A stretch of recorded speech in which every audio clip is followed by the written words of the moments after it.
Anti corruption पालघरचे उपजिल्हाधिकारी लाचलुचपत विभागाच्या जाळ्यात मनोर।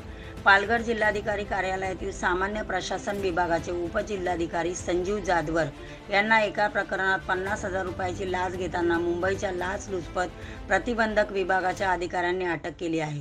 सुमारे 10 ते 15 अधिकारी असलेल्या टीमने सापळा रचून त्यांच्या कार्यालयातच त्यांना अटक केली। नुकतीच पालघरमधून त्यांची बदली रत्नागिरी जिल्ह्यातील राजापूर येथे झाली होती। मात्र 1 वर्ष वाढून मिळावे यासाठी ते प्रयत्नशील होते। वाडा येथील एका आदिवासी खातेधारकाची जमीन नावावर करण्यासाठी आदिवासी असलेले तक्रारदार आपली फाईल घेऊन गेले होते। नियमानुसार सर्व कायदेशीर प्रक्रिया पूर्ण करूनही फाईल क्लिअर करण्यासाठी उपजिल्हाधिकारी जाधवर यांनी तक्रारदाराकडे 50,000ची लाच मागितली। तक्रारदाराला लाच देण्याची इच्छा नसल्याने त्याने मुंबईच्या प्रतिबंधक विभागाकडे तक्रार दाखल केली होती।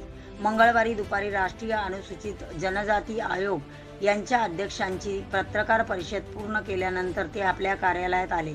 त्यानंतर तक्रारदारांनी त्यांच्या कार्यालयात येऊन संपर्क साधल्यानंतर कार्यालयातच 50,000 रुपयाची लाच घेताना त्यांच्यावर लाचलुचपत प्रतिबंधक विभागाने झडप घातली।